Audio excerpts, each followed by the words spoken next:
Assalamualaikum warahmatullahi wabarakatuh. Oke, kembali lagi pada Hari Hidayat Channel. Malam ini kita akan kembali belajar tentang apa? Oke, kita langsung saja masuk ke materinya. Nah, malam hari ini kita akan belajar tentang kontaktor. Apa itu kontaktor? Kontaktor merupakan komponen listrik yang berfungsi untuk menyambungkan atau memutuskan arus listrik AC. Jadi kontaktor ini biasanya digunakan untuk memutus nyambungkan tegangan AC, dan biasanya itu adalah listrik AC yang 3 pas. Kontaktor atau sering juga disebut dengan istilah magnetic kontaktor dapat kita temui pada panel kontrol listrik. Nah, jadi ada istilah lain juga yaitu tentang magnetic kontaktor. Kenapa disebut magnetic kontaktor? Karena sistem kerja dari magnet besinya itu ketika kontak memakai sistem magnet. Jadi si besi lilitannya itu akan berubah menjadi magnet ketika mendapat tegangan. Mungkin lebih lanjutnya nanti dibahas di sistem kerja kontaktor. Oke, langsung ke slide berikutnya. Nah, ini adalah bagian-bagian kontaktor.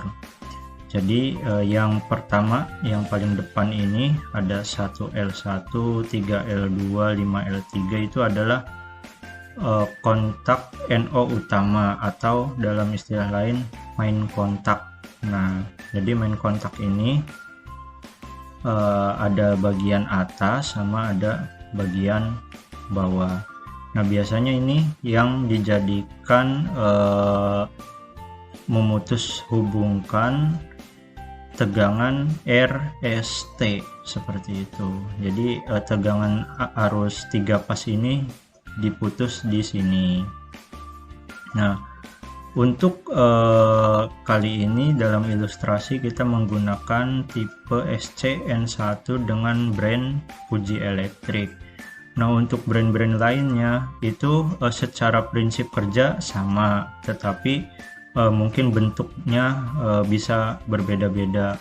Tetapi ketika kita memahami prinsip kerja kontaktor, walaupun bentuknya berbeda, nanti kita akan memahaminya. Oke, lanjut. Nah, yang paling atas dua ini adalah koil, kontak koil A1 dan A2.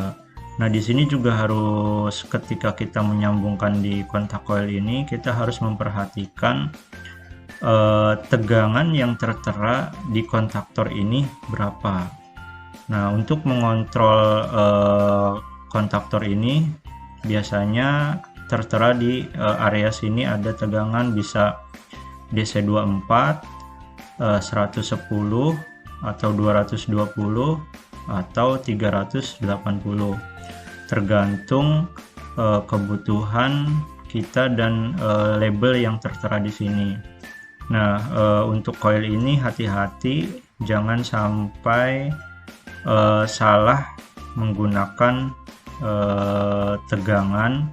Misalkan yang tertera di sini 220 volt, terus kita menggunakan tegangan 110 volt, maka akan terjadi tidak stabil saat kontaknya atau hanya bergetar saja. Tapi bisa lebih fatal ketika koilnya itu DC 24 volt, kita memakai tegangan 110 volt, bisa saja koilnya terbakar seperti itu. Oke, terus di samping-sampingnya ada kontak bantu atau auxiliary kontak. Nah, di sini nanti ada keterangan, di sini ada NO, ada NC. Jadi di samping ini untuk tipe SCN1 itu ada 2 NO auxiliary kontak, 2 NC auxiliary kontak kiri kanan. Jadi di sini NO-NC, di sini NO-NC. Jadi ada 4 kontak bantu yang terdiri dari 2 NO dan 2 NC seperti itu. Nah, untuk tipe-tipe yang lain pada prinsipnya ada kontak bantunya, tapi tergantung tipenya. Ada yang 2, ada yang 1, ada yang 4, seperti SCN1 ini 4, tergantung tipenya. Jadi ketika kita membutuhkan auxiliary kontak lebih banyak, maka kita gunakan SCN1 seperti itu. Nah, untuk brand-brand yang lain juga sama. Ketika kita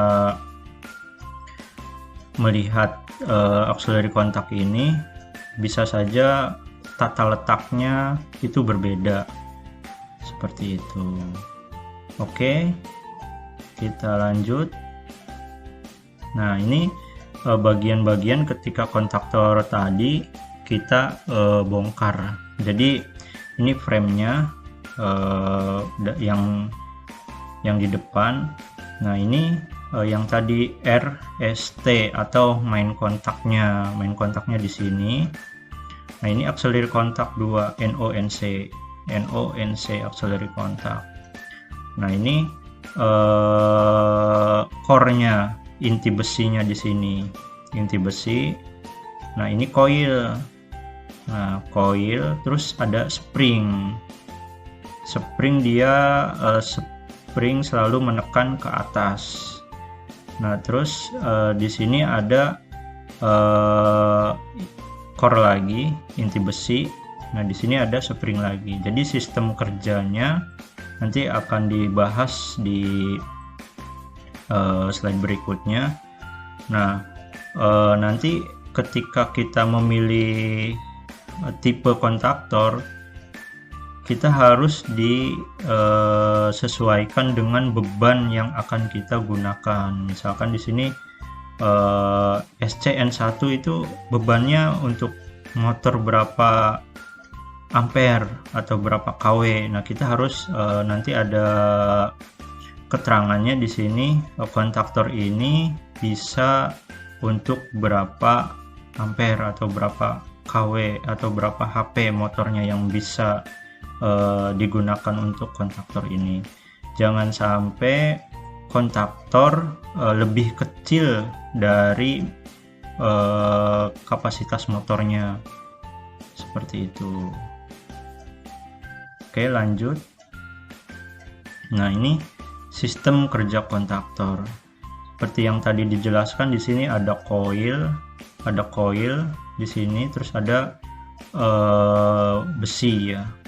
Nah, jadi ini coilnya yang tadi kita bahas, A1 sama A2. Nah, di sini A1, A2, A2. Nah, ketika coil ini mendapat tegangan, misalkan kita memakai tegangan 220 volt. Nah, maka lilitan ini akan mengubah inti besi ini menjadi magnet seperti itu. Jadi ketika ini menjadi magnet, nah, ini inti besi ini akan tertarik ke bawah.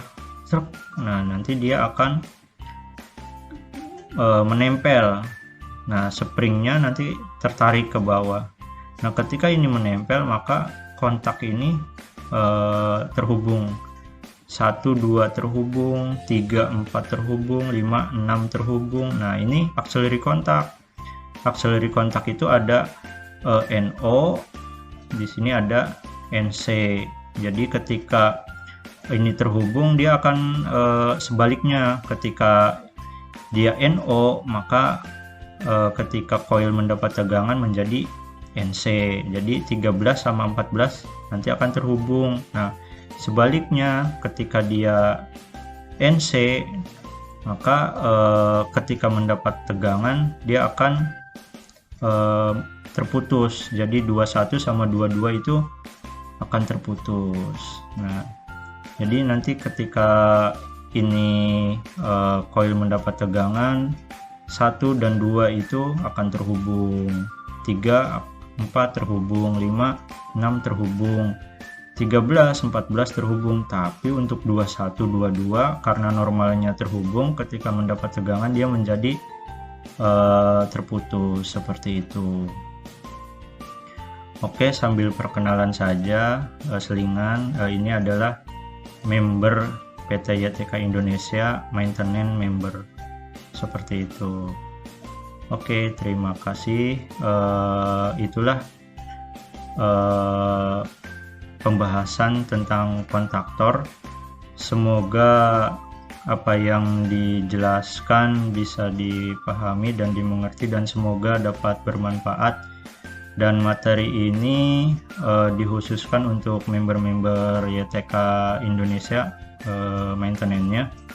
Semoga semangat dalam bekerja dan semoga downtime di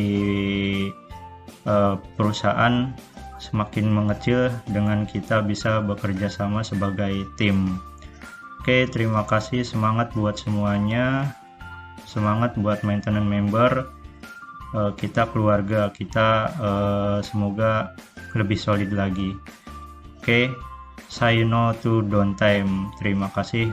Assalamualaikum warahmatullahi wabarakatuh. Jangan lupa like, comment, subscribe, dan share. Terima kasih.